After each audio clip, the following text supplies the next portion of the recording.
বিসমিল্লাহির রহমানির রহিম। আসসালামু আলাইকুম ওয়া বারাকাতুহু। আমি সর্বপ্রথম আমার সৃষ্টিকর্তা আল্লাহ তাআলার কাছে কৃতজ্ঞতা প্রকাশ করছি এমন একটি সুন্দর মহতী অনুষ্ঠানে উপস্থিত হওয়ার সুযোগ পাওয়ার জন্য। সম্মানিত উলামে একরাম ভাইরা, আপনারা জানেন আমরা দীর্ঘ 16 বছর একটি জালেম সরকারের, ফ্যাসিস্ট সরকারের নির্যাতনের শিকার ছিলাম। এই গত 16 বছর বাংলাদেশের কোনো মানুষ কথা বলতে পারেনি। বাংলাদেশের বুদ্ধিজীবীরা এই ফ্যাসিস্ট সরকারের বিরুদ্ধে কথা বলতে পারেনি। বাংলাদেশের সাধারণ মানুষ এই ফ্যাসিস্ট সরকারের বিরুদ্ধে কথা বলতে পারেনি। বাংলাদেশের কোনো রাজনীতিবিদ এই সরকারের বিরুদ্ধে কথা বলতে পারেনি। যারা এই কথা বলেছে তাদেরকে মিথ্যা মামলা দিয়ে গ্রেপ্তার করেছে। এমনকি বাংলাদেশের সাংবাদিক সমাজও কত ফ্যাসিস্ট সরকারের বিরুদ্ধে তাদের কলম দ্বারা লিখতে পারেনি। যারা লেখার চেষ্টা করেছে তাদেরকে মিথ্যা মামলা দিয়ে গ্রেপ্তার করেছে। অনেকে প্রাণের ভয়ে বিদেশে পালিয়ে গিয়েছেন। এমনকি এই আলেম সমাজ, যাদেরকে আমরা শ্রদ্ধার সাথে স্মরণ করি, সেই আলেম সমাজও কিন্তু কথা বলতে পারেনি। গত 16 বছর অনেক মসজিদের খতিব মহোদয় জুমার দিনে বক্তব্য রাখতে গিয়ে তারা লাঞ্ছিত হয়েছেন, অপমানিত হয়েছেন, মিথ্যা মামলা নিয়ে তারা কারাবরণ করেছেন। গত 16 বছর বিভিন্ন ওয়াজ মাহফিলে আমাদের বাংলাদেশের অনেক আলেম সমাজ বক্তব্য দিতে গিয়ে এই ফ্যাসিস্ট সরকারের বিরুদ্ধে তার বক্তব্য যাওয়ায় তারা লাঞ্ছিত হয়েছেন, অপমানিত হয়েছেন, মিথ্যা মামলা নিয়ে তারা কারাবরণ করেছেন। অর্থাৎ বাংলাদেশের কোনো মানুষই কিন্তু কথা বলতে পারেনি। আমরা আজ সেই অবস্থা থেকে মুক্তি লাভ করেছি। আল্লাহ তাআলার কাছে আমরা শুকরিয়া আদায় করছি। আর এই ফ্যাসিস্ট সরকারের বিরুদ্ধে যারা আন্দোলন করতে গিয়ে যে সকল ছাত্র, যুবক, শ্রমিক এবং শিশুরা শাহাদাত বরণ করেছেন, তাদের রুহের মাগফিরাত কামনা করছি। আপনারা জানেন আজকে একটি কেয়ারটেকার সরকার এখানে অবস্থান করছে। আমরা বাংলাদেশে 95% মানুষ আমরা মুসলমান। এই বর্তমান প্রেক্ষাপটে এসে আমরা হঠাৎ করে আমরা দেখতে পাচ্ছি আমাদের প্রাণের যে একটি আবেগ, আমাদের ধর্ম, সেই ইসলামকে নিয়ে আজকে কয়েকটি গোষ্ঠী, কয়েকটি দল, কিছু কিছু ব্যক্তি আজকে নতুন করে চক্রান্ত এবং ষড়যন্ত্র শুরু করছে আমাদের ইসলামকে ধ্বংস করার জন্য। আপনারা দেখেছেন হঠাৎ করে আমরা দেখতে পাচ্ছি একটি দল, যে দলটি প্রতিষ্ঠা করেছিলেন মাওলানা মওদুদী সাহেব, যিনি তার বক্তব্যে বলেছিলেন আমাদের নবী হযরত মুহাম্মদ সাল্লাল্লাহু আলাইহি ওয়াসাল্লাম তার জীবন দশায় অনেক ভুল করেছেন, তার তওবা করা উচিত ছিল, তিনি তওবা করেননি। সেই মওদুদীর সৃষ্টি জামাতে ইসলাম আজকে বাংলাদেশে আমাদের ইসলামকে ধ্বংস করে একটি পায়তারা করছে। আমাদের বাংলাদেশের বিভিন্ন ধর্মের লোক আছে, আমরা বাট 95% মানুষ আমরা মুসলমান। এখানে হিন্দু আছে, বৌদ্ধ আছে, খ্রিস্টান আছে, বিভিন্ন জাতির লোকজন আছে। আমরা পরিষ্কার ভাষায় আমাদের দলের প্রতিষ্ঠাতা শহীদ রাষ্ট্রপতি জিয়াউর রহমান বলেছিলেন, বাংলাদেশের সীমানার বিরুদ্ধে মধ্যে যারা বসবাস করে আমরা সবাই বাংলাদেশি, যার যার ধর্ম শেষে পালন করবে, সরকার তাদেরকে সহযোগিতা করবে, সরকার তাদের নিরাপত্তা দিবে। আমরা মনে করি যার যার ধর্ম শেষে পালন করবে, সরকার তাকে নিরাপত্তা দিবে। আমরা বলবো কেউ যেন কারো ধর্ম পালন করতে বাধা সৃষ্টি না করে। আমরা কিন্তু দীর্ঘ বছর এভাবে চলে আসছিলাম।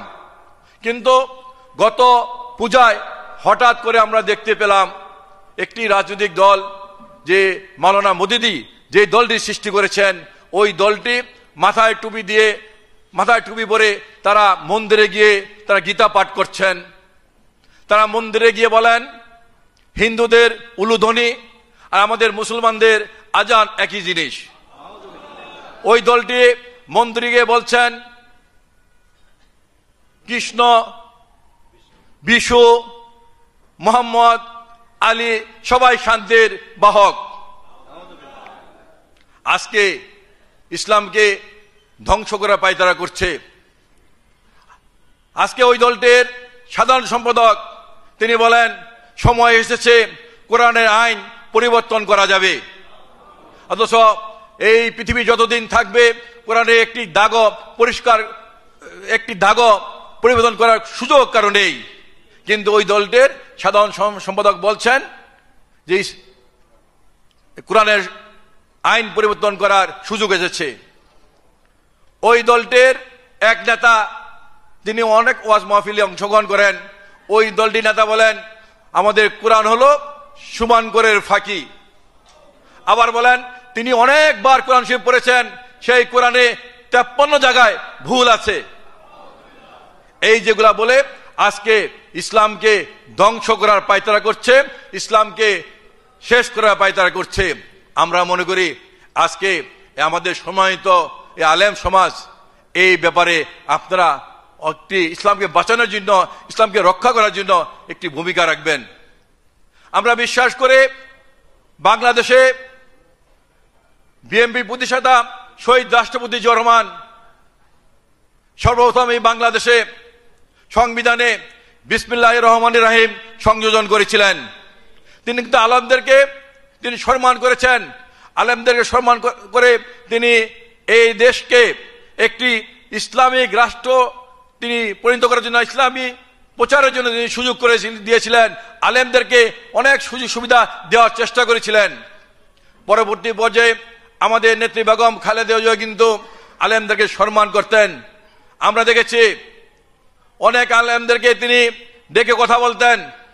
বেগম খালেদা জিয়া কিন্তু কওমি মাদ্রাসার সনদের জন্য তিনি উদ্যোগ নিয়েছিলেন। কিন্তু এই যেই দলটি মওদুদী সাহেব প্রতিষ্ঠা করেছিলেন জামাত ইসলাম, সেই দলটি কিন্তু এই কওমি মাদ্রাসার সনদের ব্যাপারে বিরোধিতা করেছিলেন। আজকে আমি আমার শুভেচ্ছা বক্তব্য দীর্ঘায়িত করব না, শুধু বলতে চাই আজকে নতুন করে আমাদের এই বাংলাদেশে যে ইসলামকে ধ্বংস করার যে পায়তারা করছে জামাত ইসলাম সহ আরো দু একটি দল, সেই ব্যাপারে আপনাদের সজাগ থাকতে হবে। আজকে তারা বলেন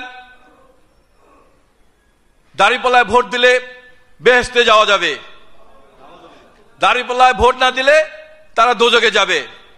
এই যে মিথ্যাচার করছে, এই বেহেশতে যাওয়ার টিকিট তাদেরকে কে দিয়েছে? সেই ব্যাপারে আপনারা যারা আলেম আছেন, যারা মসজিদের খতিব আছেন, ইমাম আছেন, আপনারা আপনাদের কাছে আহ্বান থাকবে আপনারা এই ব্যাপারটি, এবং শুধু এই ব্যাপার নয়, ইসলাম নিয়ে যে বিভ্রান্ত করছে এই ব্যাপারে সাধারণ মানুষকে বুঝাতে হবে, বলতে হবে। আজকে ইসলামকে একটি গোষ্ঠী, কয়েকটি দল মিলে আজকে পার্শ্ববর্তী রাষ্ট্রের চক্রান্তে, আমরা মনে করি পার্শ্ববর্তী রাষ্ট্রের চক্রান্তে আজকে এগুলা করছে। এই ব্যাপারে আমাদেরকে সবাইকে সজাগ থাকতে হবে। এই দলটি কিন্তু দেখেন ফিলিস্তিনিতে আমাদের মুসলমান ভাই ও বোনেরা নির্যাতিত হচ্ছে, ফিলিস্তিনিতে আমাদের মুসলমান ভাই ও বোনদের হত্যা করা হচ্ছে, এই দলটি সেই ব্যাপারে কোনো কথা বলছে না। ভারতে আমাদের 30 কোটি মুসলমানকে নির্যাতিত করা হচ্ছে, এই জামাত ইসলাম সেই ব্যাপারে কোনো কথা বলছে না। অথচ এই বাংলাদেশে তারা ইসলামকে ধ্বংস করার জন্য নতুন উদ্যোগ নিয়েছেন, বিভিন্ন কথা বলে যাচ্ছেন। আজকে তারা বলেন মসজিদে, আমরা কিন্তু কেউই মসজিদে রাজনীতি করি না। আমিও ব্যক্তিগতভাবে মসজিদে গিয়ে দোয়া চাই। আমি এখানে অনেক মসজিদের খতিব আছেন, ইমাম আছেন, আমি জুমার দিনে অনেক মসজিদে গিয়েছি। আমি কিন্তু বাংলাদেশের প্রতিটি মুসলমান ভাইয়ের জন্য দোয়া চেয়েছি, ফিলিস্তিনি ভাইদের জন্য দোয়া চেয়েছি, ভারতের মুসলমান ভাইদের জন্য দোয়া চেয়েছি, আমি আমার জন্য দোয়া চেয়েছি, এবং বাংলাদেশের প্রতিটি ভাই ও বোনের জন্য দোয়া চেয়েছি। আমি কোনো রাজনৈতিক বক্তব্য দেইনি। কিন্তু এই জামাত ইসলামের নেতৃবৃন্দ বিভিন্ন জায়গায় মসজিদে গিয়ে রাজনৈতিক বক্তব্য দিচ্ছে। এলাকার মুসল্লিরা যখন প্রতিবাদ করে তখনই কিন্তু ওই মসজিদে হামলা করা হচ্ছে। আপনারা দেখেন অনেক মুসল্লিরা প্রতিবাদ করায় অনেক জায়গায় মসজিদে এই জামাতে ইসলামের নেতৃবৃন্দ হামলা করেছে। তারা মসজিদে বসে রাজনীতি করা শুরু করেছিল। অনেক জায়গায় এলাকাবাসী তাদের প্রতিবাদ করায় তারা বলেন মসজিদে যদি রাজনীতি করতে দেওয়া না হয় তাহলে সেখানে কোরআন তেলাওয়াত করতে দেওয়া হবে না। আমরা ভাবি এই দেশকে একদম ধর্মহীন করার ইসলাম এই দেশ থেকে মুছে ফেলার চক্রান্ত করছে এই জামাত ইসলাম। তাই সবার কাছে আহ্বান থাকবে, আমি আমার শুভেচ্ছা দীর্ঘায়িত করব না, আমরা এদেশের মানুষ, আমরা ধর্মপ্রাণ মানুষ, আমরা মনে করি আমাদের সৃষ্টিকর্তা আল্লাহ তাআলা যে নির্দেশ দিয়েছেন আমরা সেই নির্দেশ পালন করব এবং আমাদের প্রিয় নবী হযরত মুহাম্মদ সাল্লাল্লাহু আলাইহি ওয়াসাল্লামকে আমরা অনুসরণ করব। আমরা বাংলাদেশের মুসলমানরা আমরা সেদিকে এগিয়ে যাব। এবং আজকে জামাত যে কথা বলছেন, জামাত যে মওদুদির ইসলামের কথা বলছেন, আমরা এই ইসলাম মওদুদির সেই ইসলামকে আমরা এই দেশে কায়েম হতে দিব না। এই ব্যাপারে আপনাদের সোচ্চার হতে হবে। এই আহ্বান জানিয়ে আমি আমার সংক্ষিপ্ত বক্তব্য এবং শুভ একটা বক্তব্য শেষ করছি। আসসালামু আলাইকুম রহমতুল্লাহি ওয়া বারাকাতুহু।